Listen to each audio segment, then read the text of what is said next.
Welcome back to my channel. It's been a while.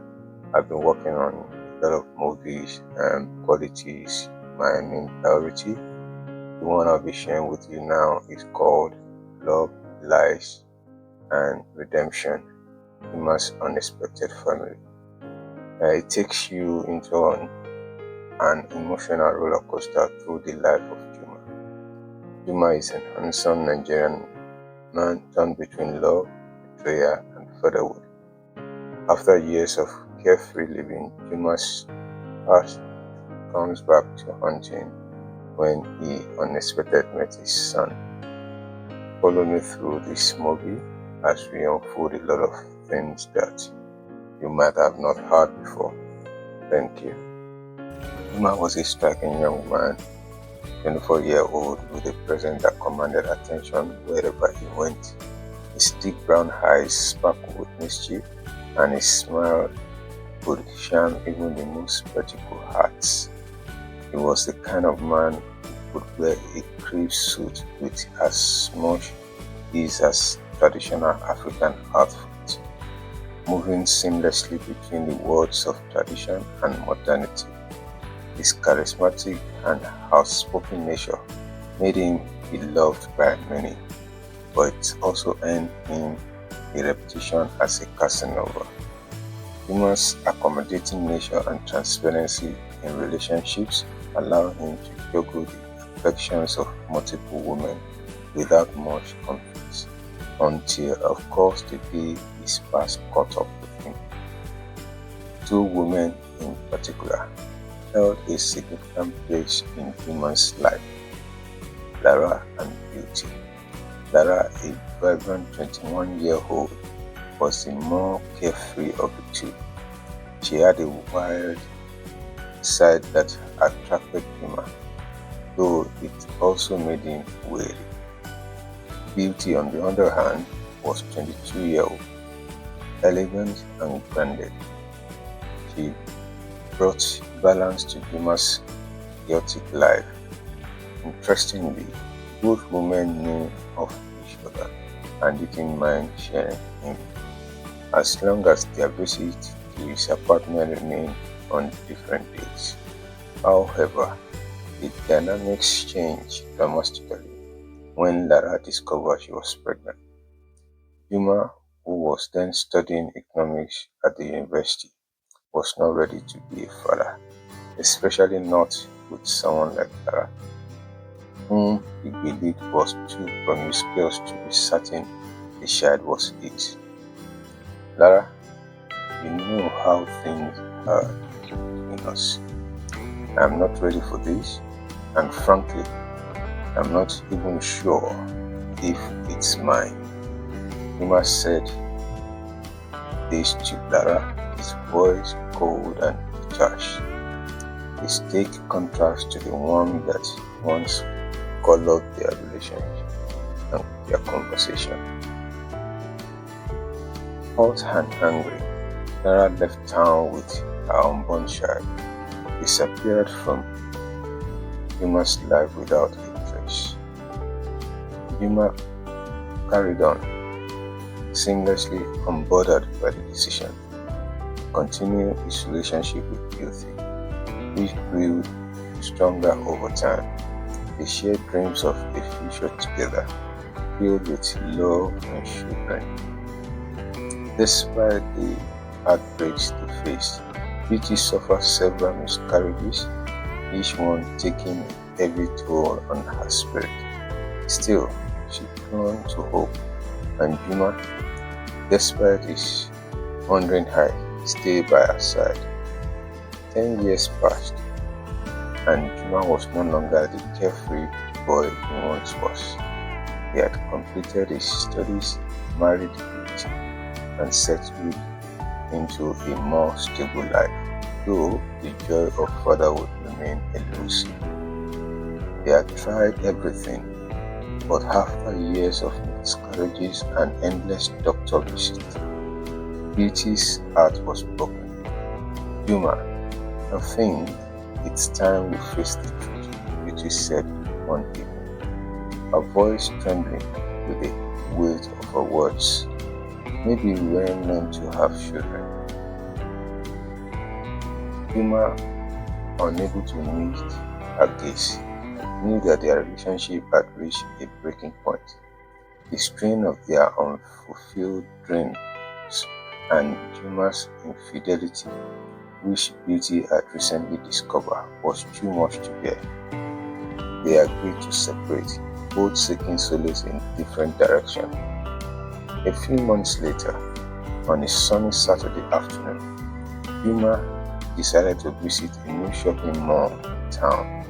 It was sprawling, modern complex, a far cry from the traditional markets he grew up visiting. He walked through the aisles, dressed in a maze of casual jeans and dashiki, his mind preoccupied with the mess his life had become. As he rounded the corner near the children's section, he froze. There in front of him stood Lara, her radiant beauty only slightly tempered by time. She was dressed in a stunning Ankara gown, her hair neatly braided. But what truly caught Juma's attention was the boy standing next to her, handsome young lad, no more than 10 years old, who looked up at him with curious eyes. Lara noticed the shock on Juma's face and smiled. A smile tinged with the satisfaction of knowing she held the upper hand. "Juma, it's been a long time," she said, her voice calm and composed. "Lara, I didn't expect to see you here," Juma stammered, his eyes flicked back and forth between her and the boy. "This is Maxi," Lara said, placing a hand on the boy's shoulder. "Maxi, disciplined and respectful," offered Juma a polite nod. "Maxi, this is Juma. He's an old friend." The word "friend" hung in the air like a question. Maxi tilted his head, studied Juma's with a gaze that was far too discerning for a child his age. "Hi, Juma," he said, his tone polite but distant. Juma's heart raced. The resemblance was uncanny. Maxi's feature mirrored his own, so closely that it felt like looking into a mirror of the past. Lara, is he?" Juma started to ask, but Lara cut him off. "We should go," she said abruptly, taking Maxi's hand. "It was nice seeing you, Juma." Juma stood there, dumbfounded, as Lara and Maxi walked away. He wanted to chase after them, to demand answers, but his leg refused to move. His mind was whirlwind of thoughts and emotions, regrets, guilt, hope, and a creeping sense of dread. Could Maxi really be his son? So for the next few days, Juma couldn't get Lara and Maxi out of his mind. He replayed the encounter over and over, scrutinizing every word, every gesture. He needed to know the truth. Driven by a mix of desperation and curiosity, Juma began trying to contact Lara. He found her number of times through a mutual friend and sent her a message. "Lara, we need to talk, please." To his surprise, Lara responded quickly, though his message was cut. "Meet me at the cafe on 5th Street tomorrow at 2 p.m. Juma arrived early, his nerves frayed. He wore a tailored suit this time, hoping to present a more serious, respectful demeanor. Lara arrived right on time, dressed in a flowing African print dress that commanded attention. They sat down, the tension between other people Thank you for meeting me, Juma began, his voice unsteady. Lara simply nodded, her expression unreadable. I need to know, is Maxi my son? Juma's voice broke as he asked the question that had been haunting him.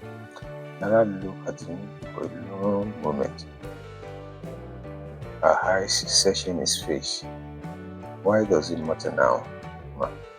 You made your choice 10 years ago. You didn't want anything to do with the pregnancy then. I was wrong, Juma admitted, his voice thick with emotion. I was scared and selfish, but I have changed. Lara, please, tell me the truth. Lara sighed, her resolve wavering. She had carried the burden of raising Max alone for 10 years, and part of her wanted to punish Juma for abandoning them, but she saw the sincerity in his eyes. Great. Yes, Juma, she finally said, her voice soft but firm. Maxi is your son. The words hit Juma like a punch of the guts. He closed his eyes. A wave of emotion was washing over him. Joy, relief, sorrow. Lara, I am so sorry, he whispered. I want to be in his life. It's your life if you let me. Lara shook her head, her eyes filling with tears she refused to let fall. It's not that simple, Juma. You can't just walk back into it and expect everything to be fine. Maxi has grown up without you. He doesn't know you. Then, let me get to know him, Juma pleaded. Please, Lara, I will do whatever it takes. Lara hesitated, torn between her protective instinct and the desire to give Maxi the father he never had. I will think about it, she said finally, standing up to leave. But don't expect miracles, Juma. Juma nodded, knowing this was the best he could hope for right now. Thank you, Lara. Over the next few weeks, Juma made every effort to reconnect with Lara and Maxi. He started by meeting Maxi for brief, casual outings, trips to the park, ice cream after school. At first, Maxi was distant, weary of this stranger who suddenly wanted to be part of his life. But slowly, Juma began to win him over with sincerity and patience.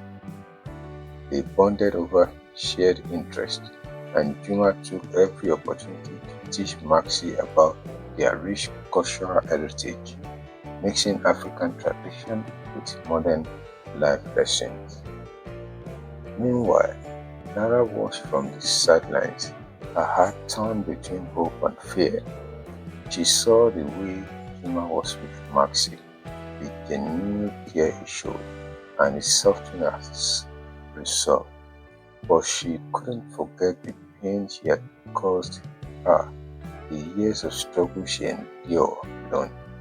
Then, one day, after weeks of tentative progress, Lara finally allowed Juma to make Max for an entire weekend. It was a significant step, one that showed she was beginning to trust him again. They spent the weekend exploring the city, visiting museums, and learning about the shared history. For the first time, Juma felt like he was truly becoming a father. However, just as things seemed to be improving, Juma's past habit reared their ugly head.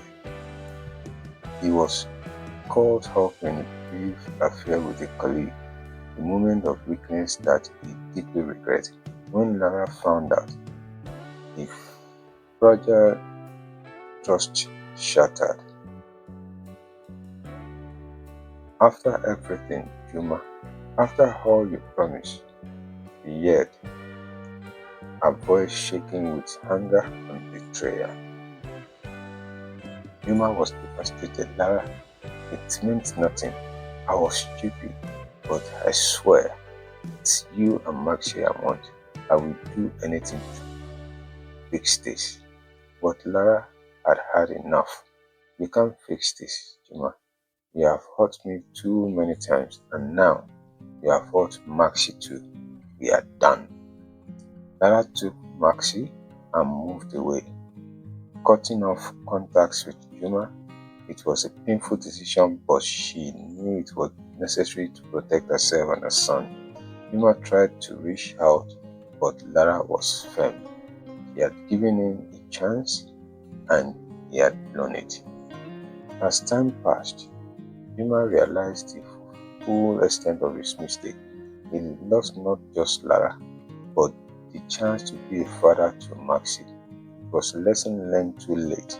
A harsh reminder that actions have consequences and some mistakes can never be undone. Meanwhile, Beauty had moved on with her life.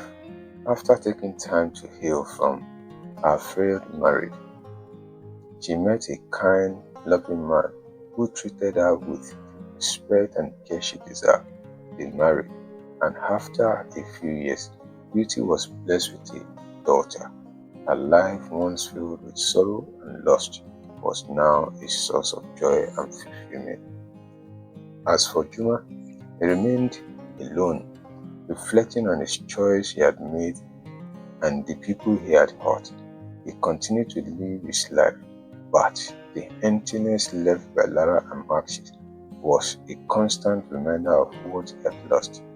He never remarried, choosing instead to focus on his work and the occasional charity that helped children in need. A small way of giving back, perhaps a means of atonement. In the end, Juma's story was one of missed opportunity and the heavy price of carelessness. He had once had it all: love, family, and the promise of a bright future. But his inability to change his will led him down a path of regret and loneliness. And though he tried to make amends, some bridges once burned will never be rebuilt. So I urge you, this story is just to encourage us to rethink before we make a step, before we take a decision, to think that the decision that we take will hurt people, the decision that we take will elevate people. But in between those lines, I want to urge you, before you take a drastic decision, please just take a step back, rethink before you take a decision. Because once burned, it can never be undone. Thank you for watching, and watch out for the next movie.